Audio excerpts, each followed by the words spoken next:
you so much for coming out to this event, for coming into Chatham Square Library. We are really beyond delighted to finally get Ava here. We've been trying for a long time. She's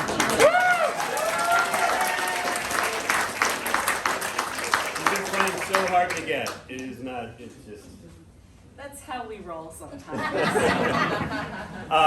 So this is part of our monthly Asian American Authors in Conversation series that we do here. But this is a little bit even larger than that because this is in conjunction and in partnership with You and Me Books.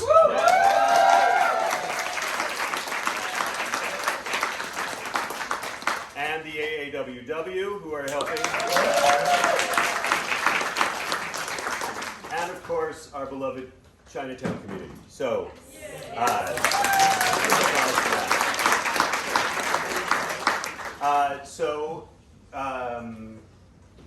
everybody is, I'm assuming, has checked in. All the seats are taken, which is great. Everything else is just going to be standing room. So get comfortable. There is a little bit more room against the walls if some of you might want to come in a little bit more. And there's also some sitting. But it looks good. Feeling good? Feeling good. Ava Chen.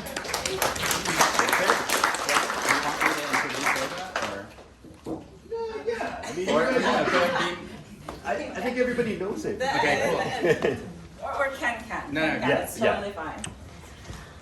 Well, yeah, so hi, Ken. This is, let's see, about hello. Hello, how is that? Hello. Good, yes. Hi. Hello. We actually ran into each other on the street earlier today and impromptu had lobster noodles. Yeah, it was like birthday noodles for the book. Yes, to celebrate. Let's give Ava a hand. This is for the paperback launch.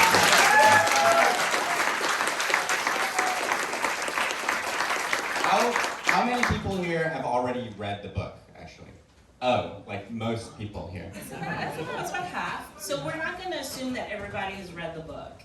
So, which is a good thing. Half people have and half haven't. So our conversation's being open for all. Unlike the United States between the years of 1888 and 1965. My jokes are just for Ed Lin. I imagine what. Okay. Well, you all know Ava, but I will say that I first met Ava when I was running the Asian American Writers Workshop, and she was an early Van Leer Fellow. Her previous memoir, Eating Wildly, won the MFK Fisher Book Award for Excellence in Food Writing. And her other many awards include the Coleman Fellowship at the New York Public Library, the New York Foundation for the Arts Grant, the Fulbright Program, and she's currently a professor of creative nonfiction at CUNY and the head of the Graduate Center's American Studies program. And one thing that I reflected on while we were eating the lobster noodles was how, despite her youthful glow, Ava's lived many periods of Asian American identity in New York. Spoken word artist at the New Yorican Poetry Cafe,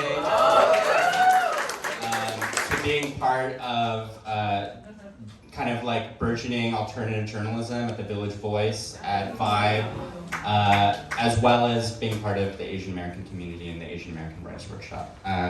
So we're really excited for the paperback launch of Mott Street, which had glowing reviews, including being one of Time's 100 must-read books of 2023, and the San Francisco Chronicle's favorite nonfiction, and an ALA notable book. Thank you, librarians. Thank you. So I thought I would start by asking you a little bit about the origins of this book. So this is at once a very personal book in that one of the early scenes is about confronting your father, who was not exactly a very present figure in your life. Right. And the figure of this absent father, the lacuna, ends up being filled with all these past ancestors and family members that you never met, but you conjure up in real life. And this is at once a very personal memoir of your family, and even your family secrets, but it's also a larger story about what it means to be American, or what it means to be Chinese American, or what is the history of Chinese exclusion.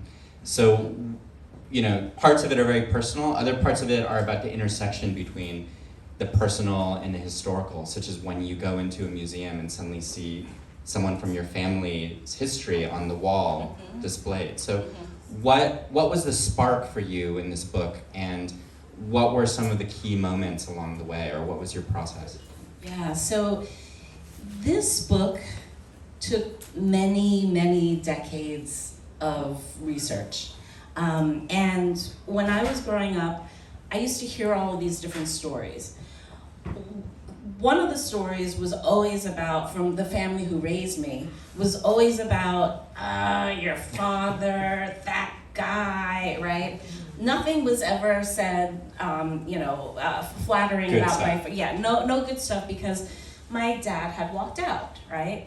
And so this was to be expected, right? But what I didn't realize was that, in fact, my grandmother's ire towards my father and his family was partially based upon the fact that when she was growing up, their families ate at each other's kitchen tables because they were upstairs, downstairs neighbors from each other. I did not know that. I just knew that my dad's side of the family, they were considered bigwigs in Chinatown. I knew that they were connected to one of the Tongs. I did not know what bigwigs in Chinatown meant. All I knew was that when I was growing up in New York City, I was born in Flushing, Queens, but when I heard stories about Chinatown in the English language press, right, almost everything was negative, right? It was all the issues with the gang violence in the 70s and 80s, right? And I knew that that wasn't the entire story, because we would come to Chinatown all the time because my grandmother had, grown up there. And for those of us who were growing up in Queens, this was before Flushing was the Asian Mecca that it is today, right? We always got in the car and schlepped out across the Williamsburg Bridge. Do you remember when Delancey Street, if you're in your car, then it was always no, we don't want the window to be washed, right? Do you remember that?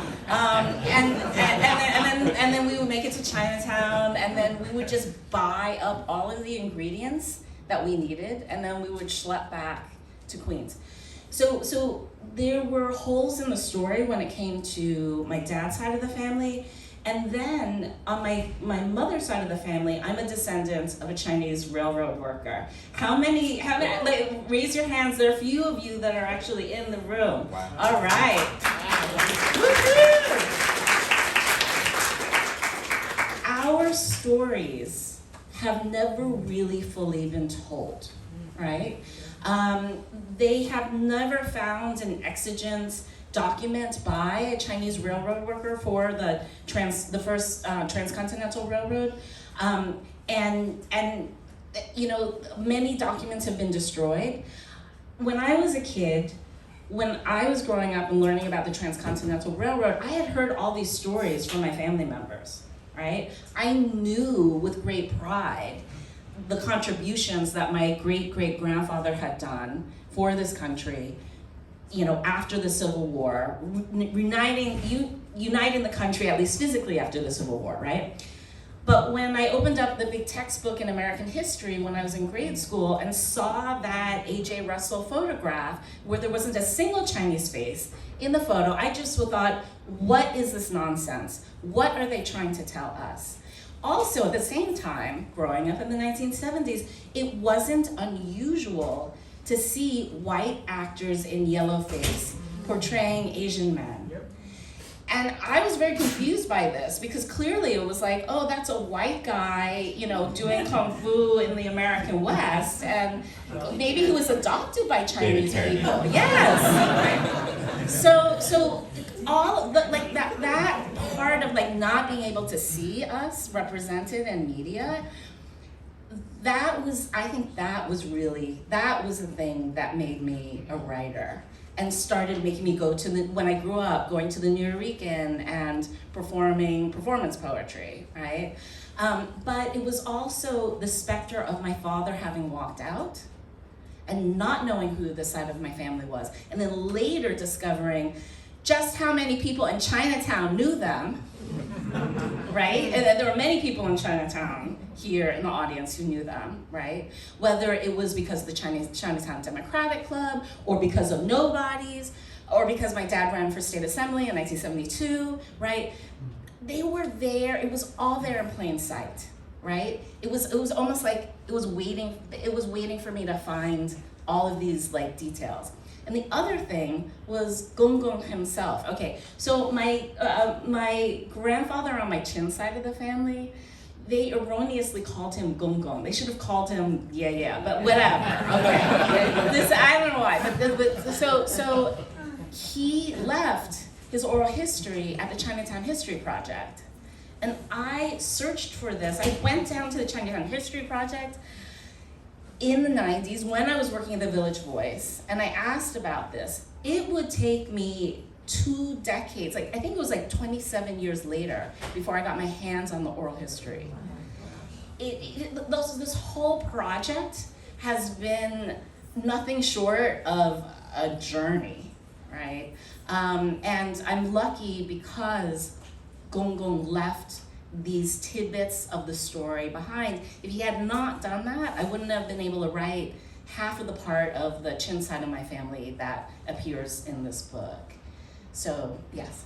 Yeah, I mean, I think one thing that's remarkable about the book is it has a memoirist sense of voice, a poet's sense of invention and sensuosity, and also a journalist's hunger for the story. And what you were saying about looking at the famous Golden Spike photo and not seeing the Chinese workers who built most of the railroad, that of course is also the origin story of Corky Lee, who had the same experience. Right. And part of the impetus for his Golden Spike project, and also for your book, is about taking the photograph that was never taken, writing the scene that happened but was never documented. And from a point of view as a writer, one thing that's really interesting about the construction of the book is that you're often working from some kind of document where you have an interview, through the Chinese exclusion, immigrant border guard process, or you have a newspaper article. And then from that, you are constructing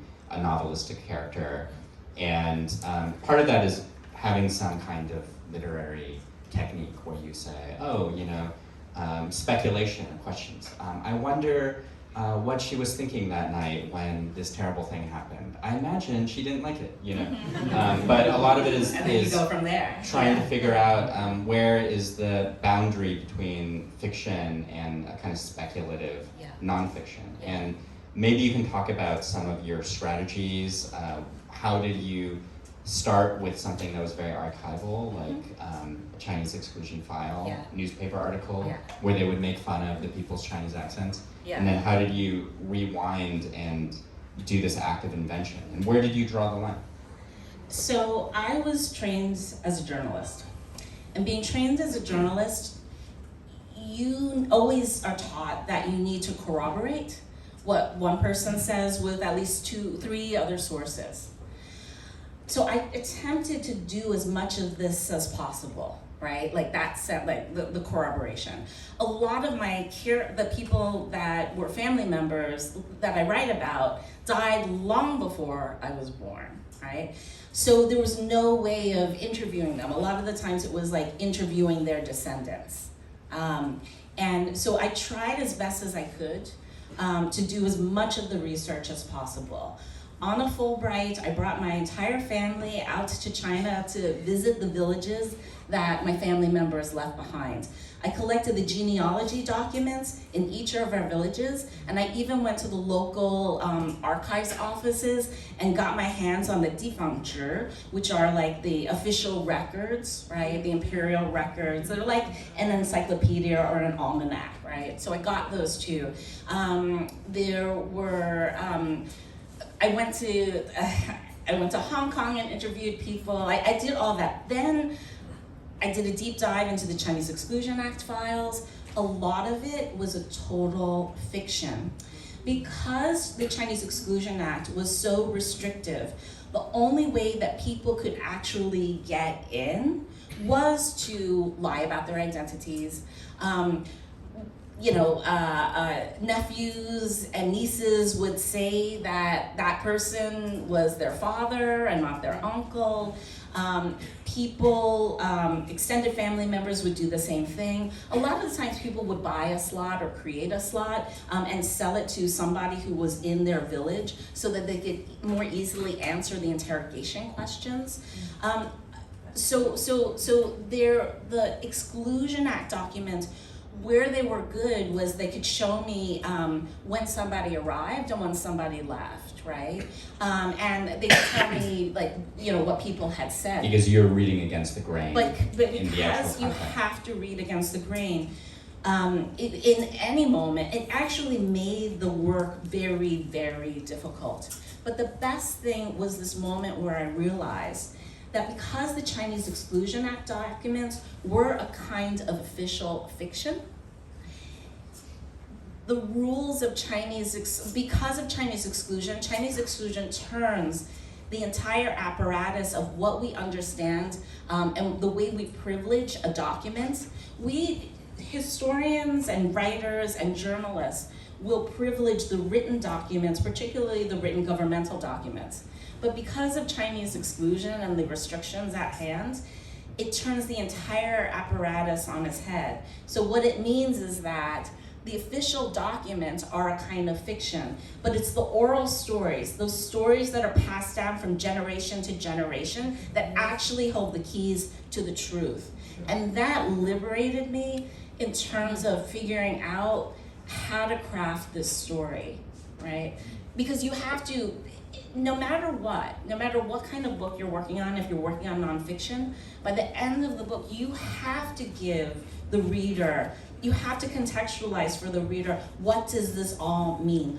What is the truth as I know it from my own informed point of view? And so I want to actually show you something.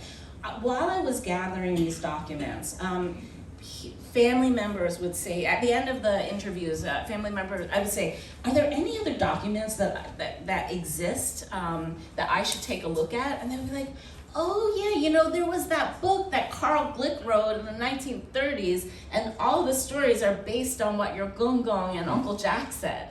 I was like, okay, I should find that. There was 16 millimeter film footage, that was taken by family members from 1930 onwards. And so I based some things off of photographs and some things off of film. And so what I'm gonna have Sean show this for us. And one of the things, so this is 16 millimeter film from a great uncle. And what I'm gonna want you to do is, I want you to take a look and see what it is that you notice. I think I'm probably in the, here, let me move over here. What I want you to do is, while we're looking at this, it's only like a minute and a half. I want you to notice the relationship between people. Just notice where your eye goes to. By the way, this flapper, woman, the first one who was feeding the ice cream to the kid, you're gonna see her again. And so this is all extended Chen family members. Where do you think this is? Bear Mountain. Bear Mountain. It was very popular to hire a ferry and go up to Bear Mountain. So it was an escape for family members who were living on Mott Street.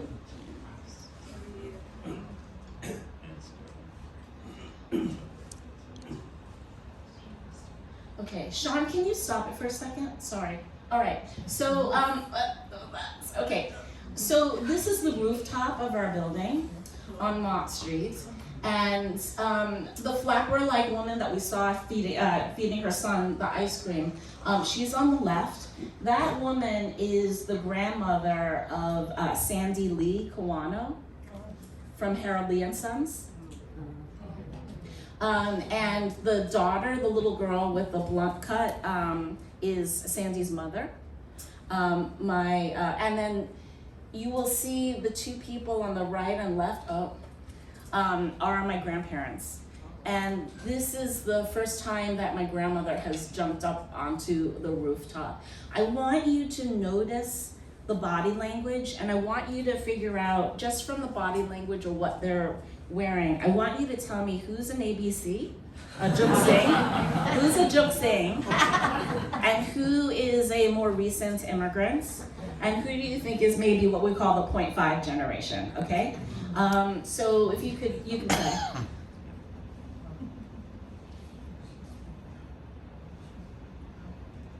Yeah, she's like, That's Gong Gong.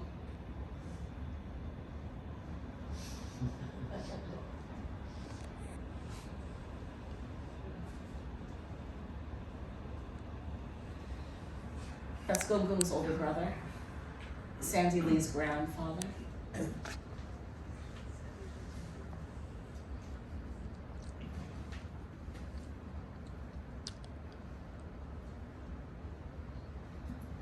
That is the second iteration of the En Long building at 39 Mott. It's now the Lee Association building.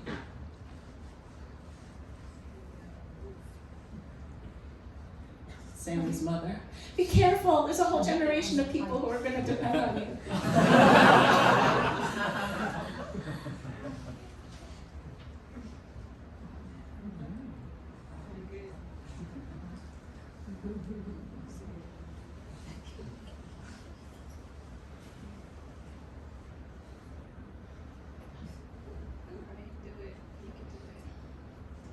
Yeah, you can do it.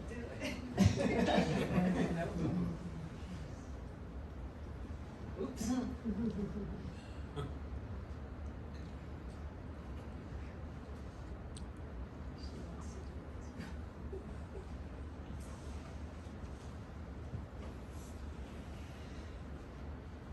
And by the way, there's a moment between the two of them right there that is very telling. It happens again.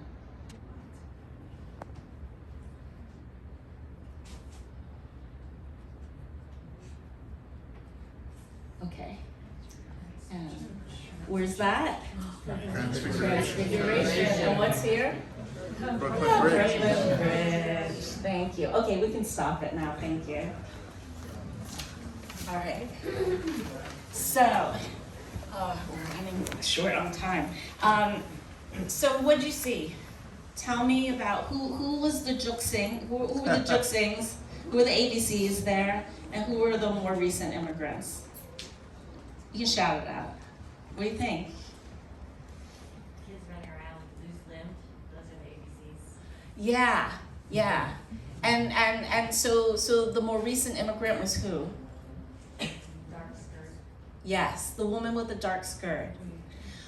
So Annabelle, the woman with the one that was just like this, she was considered in our family. They say she was the first Chinese girl. She and her sister were the first Chinese girls born in Maryland.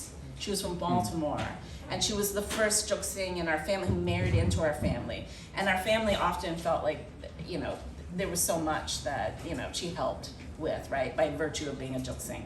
All right, but in this image, what I loved about it was I knew from the Chinese Exclusion Act file that my grandmother and grandfather arrived together. He had been living here before, but together they arrived in June of 1930, right? Mott Lin is obviously not comfortable, my grandmother, when she's standing there. You can tell by the way she's standing and her posture, and that she's not really taking part as much. She doesn't really know where to stand. And at first I thought it was just because she was newly arrived, right? This was like she maybe arrived like maybe a month, or it could be 2 months later. But then I did the math, and I looked at when my father was born. My father was, by all accounts, a very difficult birth. A very big baby. It took like 10 months or something. And Even it was as like an a 10 adult. Well, I'm not, it's these little details that make it into books that say so much. And he's born on March 1st. She is pregnant. She is in her first trimester. She is not feeling well. So it's a combination of the two things, right? And that look that he gives her and that she gives him, you can see, there is a connection there. And then, okay, so you can tell that also, he seems like Gong Gong seems like an ABC, right? But he's actually 0.5. He came over when he was 7 years old. So anyway, so looking at things like that and then looking at them again with more information makes you see things in a different light. And so I wanted you to see that because it was part of my process in terms of filling in the point of view. And he, by the way, he was very handsome and very fun, but he wasn't always the kindest person, my grandfather. He was admittedly very cruel to her, and he admitted this in the early days. He was very chauvinistic. And he made her cut her hair into that flapper style haircut because he wanted her to be like a modern woman. But he made her cut her hair. So like, the modern thing, that would have been like if she decided to do it. He was the one who said she should do it. So he admitted his chauvinism later in life in his oral history. So part of writing is about showing people in all their three dimensions. Reading the book, I felt like your task and the obstacles changed a lot as you went through each generation because, the closer we are to the present, you have film, you have photographs, but, people who are white Americans think that Chinese Americans are always new, right? Right. But the interesting thing about your story to a reader like that is that you have 5 generations, right? Yeah. And then the further you go back in time, you're in a completely different world of feudal China. You might not have a photograph. But you have these moments where you think about, I really think this person really, has this feeling about doing the laundry, or this is what it was like when they gave birth, And so you have some kind of liberty or luxuriation in the creative process. But for these older figures, what were the moments where you thought, I think this person was, had this kind of swagger, or I think this person, was careful in this way or something. Because it's a process that's partly like research and partly like novelistic character building. Right. So at first, like I said, I was really leery about, really like writing from people from their point of view. Right, that's the kind of thing that you do in fiction. Then in nonfiction, it's a little funny. But because our stories had been so suppressed, for so long, I felt like it was really important for readers to be able to understand what the lived experiences of these people who are my family members, but who lived through all of these extraordinary times. What the father of Gong Gong was twice head of Onlong. He survived the San Francisco earthquake in 1906. When he first came over into the country, they wouldn't give him a merchant's visa, even though he was a merchant, because the government only allowed 2 merchant's visas per store. So he had to come over under cover of night, right, through Canada on a boat. Luckily for me, my family members wrote all of this down. Gong Gong had an idea that there was a story here. And so he wrote all of those details out for me, right? He didn't compile it. He was like a storyteller. He liked to get other people to do his work.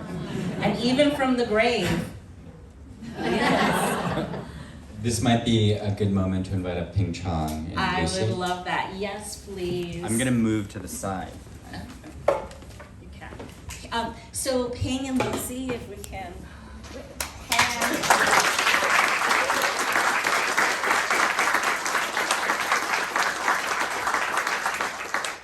So, I'm much louder and velvetier now. Lucy, as you know, I'm sure, is the glamorous owner of You and Me Books.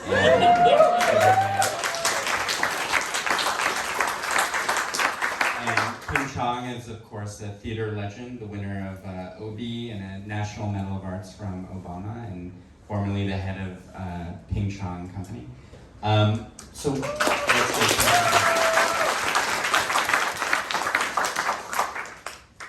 I am floored. I am so glad that the two of you could be on the panel, and Ken as well. Every person on this panel, I am a fangirl of, and I highly recommend, going to the bookstore, looking up Ping's work, reading Ken's books, and on. But we're gonna talk about our relationship with Chinatown, right? Well, one thing I was thinking about is, so your book is called Mott Street, clearly, and Yes. it's really organized also around this building, 37 Mott. Yeah. And one thing I was curious about all of you is, if you had to think of one building or one intersection or one place that when you thought of Chinatown, your mind thought of that place, what, and it doesn't have to be like a famous, like Confucius Plaza or something. It could be like this random, stall, like, in this one intersection. But Chinatown's always changing, and there's a lot of history, there's a lot of newness. When I say Chinatown, what comes to your mind? And of course, your book is also about the afterlives, the psychogeography of Chinatown, and how you can walk past a boba tea place, and of course, 100, 200 years ago, it was stables owned by Irishmen. Right. 100 years ago, Right. Tongs were shooting each other. So there's always a history. Their hatchet men used the hatchet. Yes. Or an unusual weapon with a chain. Oh, the mace, yes. That was some like Shaw Brothers sort of stuff. But yeah, I'm very curious. And Ping grew up here, so it's gonna all be very different for each of us. Well, I said if I was to write a book, it would be called Bayard Street. Yes. That was my universe, Bayard Street. Yeah. Can you tell us about it, Ping? Well, I mean, the important thing is that I grew up in the Chinatown that the boundaries of which were the Bowery, Mulberry Street, Canal Street, and East Broadway. I mean, it was tiny. It was just Mott Street, Bayard Street, Pell Street, and Doyer Street. That was Chinatown. And it was very small. Everybody knew each other. And if I was misbehaving, they said, "We know who you are. Little coffee shop on Bayard Street, kid." Yeah. Like that. But yeah, you both have this coffee shop connection. Yes. Yeah, and in fact, the building, I was saying to Ava just before, because I started reading your book, I'm halfway through it now. Yeah. And I said, oh yeah, the building she lives in, my father would go to Wing Fat, which was the store downstairs, to do all kinds of shopping there, so we knew that street. There was another connection when I was reading the book, but I couldn't remember what it was All now. right. Well, but to be continued. Yeah. And there was so your family had a coffee shop too, right, on Bayard? Right, we were on, Lean Helm, Yeah, was the okay. coffee shop at Bayard Street. But I think my world was Bayard Street and Pell Street, because my family was Chinese opera, and the restaurants were often opened by Chinese opera people. My mother worked, the first job she had was at Namwa. And on Pell Street, the famous restaurants were Bobo. Which was opened by Chinese, with my parents' buddies from the Chinese opera troupe they were part of. And Esther Ang. Yes. Anybody remember Esther? Oh yeah. Yes. Yeah. And Esther Ang is such an incredible story that needs to be told that Yes. nobody's told Yes. about Esther Ang. Yes. Absolutely. Yeah. Great. So anyway. Lucy, Yeah. how about for you? You've had multiple storefronts. Are you also from California? I'm from California. Should I have a title named Mulberry Street? Is that too? I don't know. So I'm from California. I'm not from New York City, but I did open up a store in New York City's Chinatown. Yes, you and- did. Yes, I did. And I don't know. First of all, I read your book. I'm a huge fan of you, as you know, and we've become good friends. And I've always connected with Chinatown in such a specific way. I was also raised by a single mom, and that's kind of how we found our cultural gap, me and my mom. So first thing I did when I moved to New York was go to Chinatown. Uh-huh. And what I felt at home immediately was the fruit vendors on Mulberry Street. That was like, Oh, yeah. it smells like home. Yeah. I got to access all of these veggies that I grew up eating, and Columbus Park, and Yeah. just feeling like I see people there still burning joss Mhm. and still playing mahjong and arguing over mahjong and arguing with me when I'm trying to lurk at mahjong. And so it felt right to end up opening UNE Books in that kind of intersection. It's not technically where I'm from, but it's become very much a home to me. Oh yeah, but I mean, part of Chinatown and being connected to Chinatown is that Chinatown isn't just for people who grew up there or were born there, like my grandmother and my father being born in the same building. It is for all of us. It's for people who grew up in the outer boroughs or in the tri-state area that needed to come to Chinatown because they needed to get their groceries. They saw their friends there. They were able to speak in, the languages that felt most like home to them, And in fact, having done all of this research, the thing that was always so eye-opening for me was to realize that the earliest roots of Chinatown really were based upon this horrible, insidious anti-Chinese violence that happened in the mid-19th century and went on for decades. Chinatown was a place not just where you could connect with other people, eat the similar foods and speak the same language, but it was a place of refuge for my earliest family members when they were escaping all of that violence out west. And I think for me, during writing this book during the pandemic, it brought all of that back again, right? Seeing the way that the community was impacted, the scapegoating that happened. The only good thing that happened out of all of that was we really came together as a community, knowing each other. Allison is back here somewhere. We started Sisters in Self-Defense together, and then talking to other people. I remember when Corky was still alive, he was trying to connect other artists who were dealing with anti-Asian violence in their work, and connecting us all together. But I think that it took people by a little bit of surprise what happened under the pandemic. It didn't take me by surprise because I was already doing all of this research and what was happening in the 19th century. But one of the things I love most about Chinatown is the ways in which different iterations of Chinatown, and the ways it happen, and then the ways in which the community comes together, as well as the ways in which we bicker and fight with one another. I mean, that is really that's what being part of a family is all about.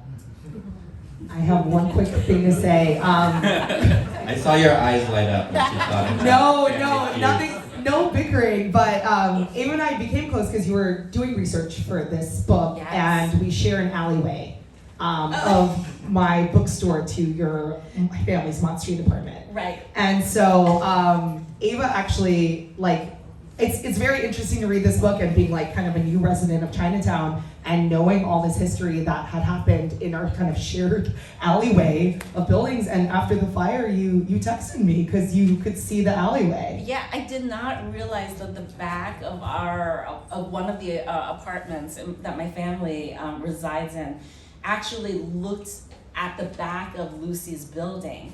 I didn't realize, remember the fire happened, it was around July 4th, right? I was out of town, so I read about it and sobbed, right? And then I came back home and then I opened up the curtain and I saw the back of the building that faces Mulberry Street was all boarded up. And I was like, oh my God, this whole time I've been staring in the back of Lucy's building. And then I cried some more but you know what?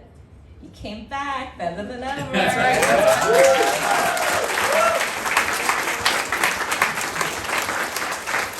I mean, that one thing that makes me think of is that people from the outside might think of Chinatown as a site of consumer goods, or fake handbags, exotic food items, you know, a kind of side of the Oriental imagination. But one thing I was thinking about when hearing the three of you talk is Chinatown as a creative space, and not, you know, there's usually this distinction where art and like ethnic enclaves are the opposite almost, where, you know, Chinatown is a site of real people who are waiters and day laborers and, you know, massage parlor workers or cooks or taxi drivers, but art happens in Lincoln Center and Guggenheim and things like that. And so I was curious if you could talk about Chinatown as a place that's always changing, and a site of creativity, scenes, counterculture art. So You and Me Books is clearly this bookstore that's creating its own scene. And when I've gone there, it's kind of reminded me of something I never experienced,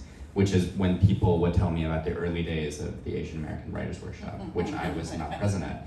And Ava and Ping, one, maybe to make this slightly specific in a different way, is you also have this shared connection with opera. So your family has this Chinese opera tradition, and then in kind of the end of your book, there is this Grandma Rose. Grandma Rose, you have these photographs and that kind of connection as well. And I was wondering, I mean, it'd be interesting for you to compare notes on the Chinese opera side too. I really want to hear from Ping about this. I will Well, add I mean, some stuff. I wouldn't be, I mean, of course you're Hey, Ping, use your mic. Oh, of course, if you're an artist, you're sort of, that's your destiny, you know? It's not like you choose to be an artist. But the person who I think of, and there was a restaurant on the Bowery, which I think is trying to become a French restaurant, you know that space?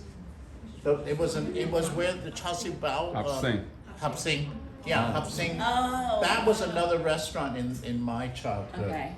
And that was one of the few Chinese businesses on the Bowery, because the Yeah. rest of it was Skid Row, right? Okay. But, and in that restaurant, there was a wall painting of kind of landscape, Chinese landscape painting. And the person who did that landscape painting is very important to me and to my father, because when my father finally ended up in New York with 5 kids, and a first wife in China with 2 kids, and his brother who needed help.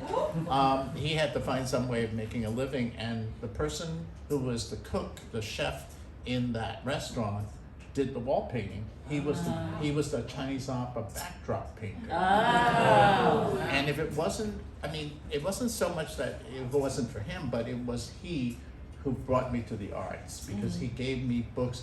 Hiroshige, who's going to have a big exhibition at the Brooklyn Museum right now, he gave me a Hiroshige book, he gave me Gray's Anatomy, he gave me a book of Renaissance paintings, and that was the beginning for me as an artist. Of course, my grandfather was a Chinese opera director, all my uncles, my mother was a Chinese opera singer, so it's you know, it was all there, you know.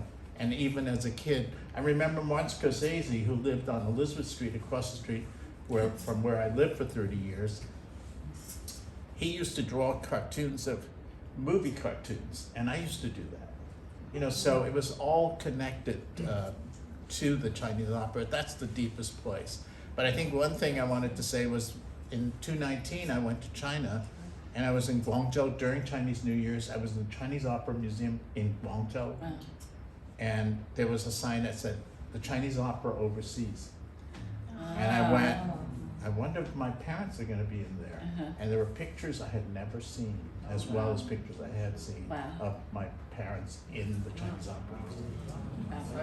But I wanted to say one thing that's very important, which is that there are no records, as you say, of railroad workers in this country, but there is Sorry, in Canada, right. There right. is in Canada. It There's did a turn book. up There's within a the book. last couple of years. And I met the man who helped save it. Yeah. Oh, good. I read that. I thought I loved it. Yeah, so there is one book that I know of. Yeah. Yeah. I don't know the name of it, and I haven't It's had like a chance the to read it yet. diaries, I've read it. It's Yeah. like the diaries of Duke Song Wong or something like that. And it was basically his descendant helped to finish it and then helped to get it published. Yeah, and he was unusual because he was he was a very literate guy, right? Yes, he Yeah. was literate, and then, did they make him the foreman? I think they made him the foreman, and he was like, so he wrote down, he had this diary, and he kept it. Yeah. And then most importantly, not just writing it and keeping it, but he told his descendants about it, and they were able to do something Yeah, so about there it. is that one. Yes, absolutely. One record.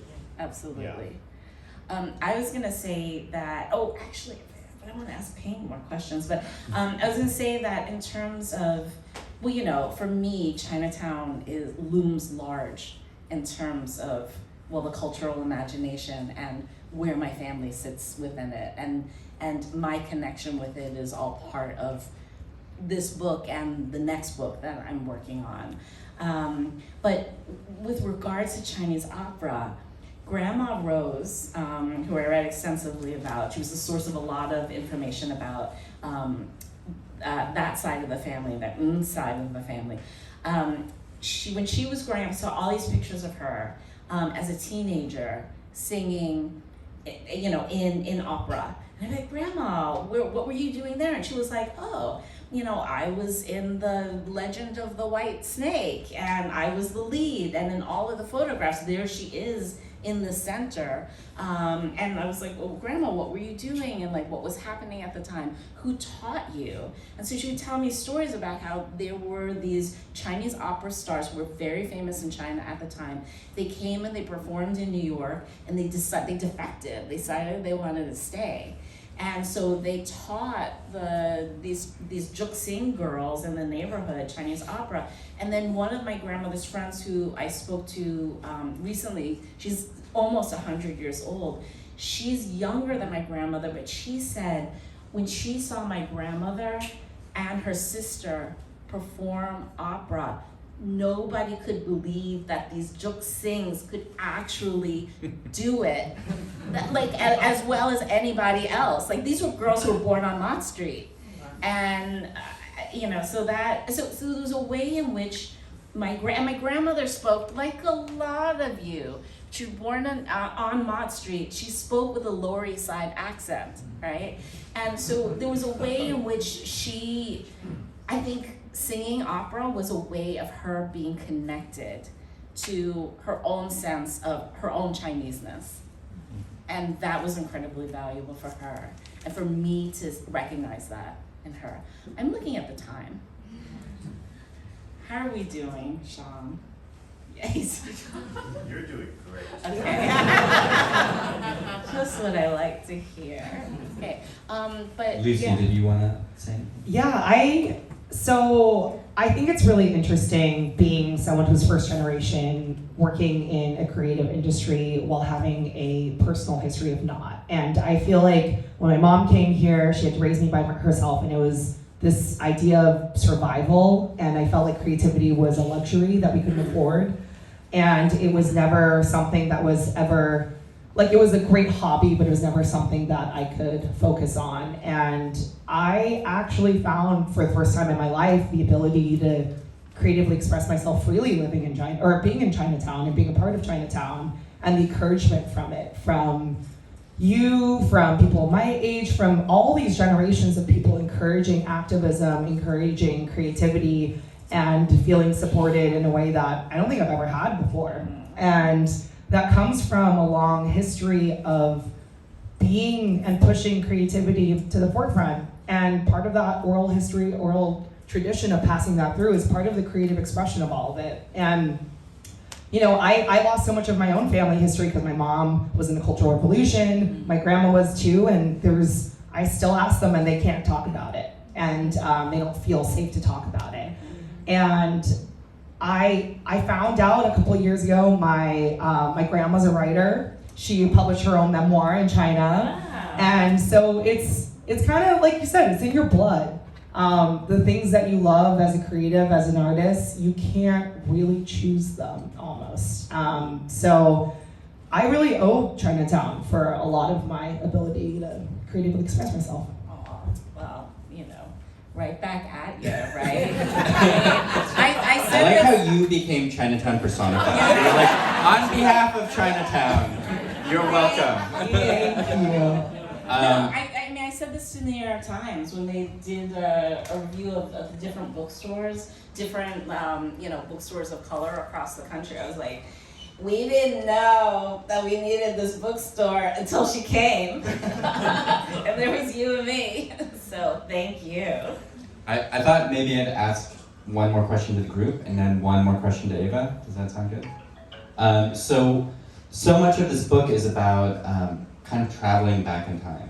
And part of the descent that you're following is about family memory. And I'm wondering for the three of you, what is the oldest family memory you have access to? Or the oldest relative? Or like how far can you go back in time when it comes to your own family story? Which is exactly this kind of problem that you were just describing with when the Cultural Revolution is kind of annihilating the past by literally destroying it or creating something that's so traumatic that you cannot talk about. Yeah, I can start this round, Jill. Yeah.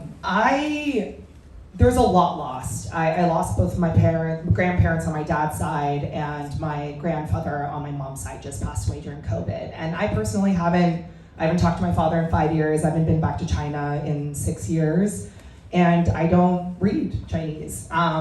But what part of China? my grandma lives close to Beijing, and my dad's from Wuhan area. And so but the archivist that my grandmother is, she's been writing in a journal every single day for her entire life. And she doesn't know what to do with this whole collection of journals that she has. And I've been thinking about this, and I'm like, I have to learn Chinese. And so I'm starting to learn Chinese, at least how to read it. I can speak it like a 2-year-old. And it gets me far enough. But and I'm going back to China this year to talk things out with my dad, to talk things out with my family, just to get a better understanding of the history that brought me here. Right. Yeah, thank you. I'm gonna get really drunk. So been practicing that part. But you know, that whole, I feel so lost. I feel really untethered as someone that's born here. Like, I feel like my history just started here. And reading your book really inspired me to dig back. It's really hard because you have to confront some things that are scary for everyone to confront. And so I'm trying to travel back, and I'm waiting to get access to these journals whenever I learn Chinese past 2nd grade level. And I think I'm gonna be really shocked by what I find, because I'll feel a little bit more whole as a person too. No, Ping. When I mentioned about seeing the photographs in the Chinese Opera Museum, and I saw photographs I'd never seen before, and I had never seen my father. There was a photograph of the Chinese opera troupe, it's like this whole side of the audience was how big they used to be. The whole, like, the wardrobe, everybody was huge. And he was sitting in the front row in the center.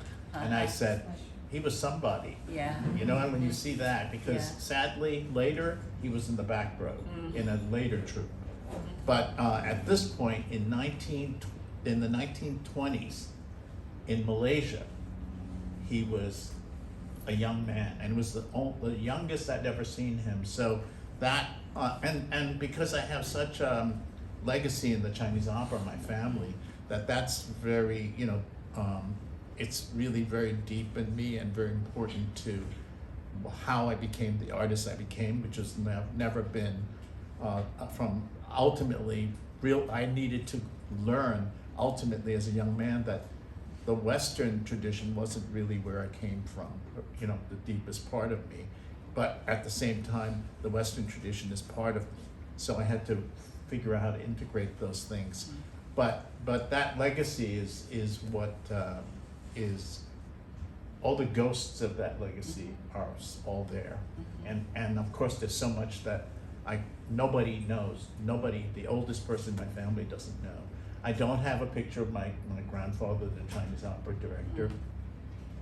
And when I went to Foshan, which is where the Cantonese opera is one of the birthplaces of Cantonese opera, he was named as one of the 4 great directors from Foshan, but there was no picture of him, and I have no picture of my grandfather. Yeah. So Wow. I don't know why. That's a mystery. There are many mysteries, as you well know. Yes. Yeah. I mean, for me, so because I went back to our villages and I got the genealogy documents, there are narratives. The best ones have narratives. And on my Chen side and my Wang side, there were narratives that I was able to say, oh, so we were descended from, the Chen side can trace their way all the way back to the Yuan dynasty, to, the Mongol emperors. And so there's that. But for me, really it all goes back to Chinatown, to here, to these different buildings that meant so much to my family, including the building where both sides of my family lived and worked, and as upstairs, downstairs, and everybody's from each other, but also the building where I first met my father, where I was standing outside of the oldest row house in all of Manhattan, waiting for him to come down those stairs, and then saw him through, come down. And then, so I couldn't run, I had that memory, right, from, way back in the 90s. And I was like, how did I see him as a pair of feet coming down this, like, why do I remember that? Because, you don't, in a door frame. So I had to go, I remember the first time I went back, and I was like, oh, that's because there are windows, the small windows flanking, the side entrance of the Mooney house, right, are there. So if you take a look on Pell Street and you go, you can see the side doorway. It's right next to the barber shop. I just pointed it out to my kid, and she reminds me that, yes, I know, Mom. You tell me every time. So your father is kind of a specter in this book. Absolutely. And one consequence of this being the paperback launch is that the book has been out for a while. Yes. And this book is the result of you having all these conversations, some inquisitive, some difficult with family members. Oh yeah, a lot of it difficult. Some of it, you have confrontations with your father. You also have these family secrets, in some cases. Yeah. And I guess my last question is, what has been the reaction to family members? Have people has your father talked to you about the book? People where you've revealed sensitive details about their parent or grandparent, what have they said? And have you discovered kind of plot twists since the book has come out? This is a very meaty question that is actually Book 2. several questions, Ken. I will say that it all depends on who you ask, right? So there are family members who love this book, especially my mom's side of the family, right? My mother loves this book. She has not always loved every book that I've written, by the way. So, but there are other family members, and then there are family members on my Chen side who have used the occasion of my book tour to come together and do mini family reunions. And that has been wonderful. But there are also people who are not happy about the fact that I wrote this book. Those people, though, have not read it. They just know about the book, and they're mad. And I don't think they have a leg to stand on. We can't have a conversation until they read the book. Let's put it that way. Right. I just want to tell you one thing, Ava, because when Ava asked me to be part of this, I went, oh, I'm going to have to read your book. Yeah. So I've been reading it madly. I'm a slow reader, so I'm kind of more than halfway through it. But I showed the picture of your father to my sister and said, my sister said, oh, he's a big shot in Chinatown. Remember we asked your sister, or we asked, and I think your family was like, oh, I don't know but the picture did it, see? Yeah. See what a picture does? Thank you. So it all depends upon who you ask. And, I kind of go back to a conversation that I had with Iris Chang years ago, the great historian who passed away. When I was working on I was working on a novel, and Iris said to me, this was about a year before she passed away, she said, oh, Ava, we need more Chinese American stories. We need more of these stories out there. And I just wish that I could tell Iris, look, Iris, I finally did it. But I relay that story to all of you because there are stories that you also need to write. And sometimes that means confronting very difficult truths within your family. But if you can remember that the reason for why you're writing what you're writing is not just about you, right? It's not just about any single individual. For me, working on this book, the way I talked to my father when I was interviewing him, was that this story is about something much larger than any single individual. This story is about what happened to the entire Chinese diaspora across the United States and in other countries too, right? And it is the reason for why Asian Americans, not just Chinese Americans, but Asian Americans, you know, we are often asked, where are you from, where are you really from, right? And so I just want to tell you that I'm fifth generation Chinese American New Yorker. I get asked the same question too. And part of the reason why I wrote this book is to show people, look, we've been here for a very long time. And thank you very much. Here are some of our stories. So read it and learn. Read it and learn. Well, that seems like an excellent note to end on. So let's all give Ava a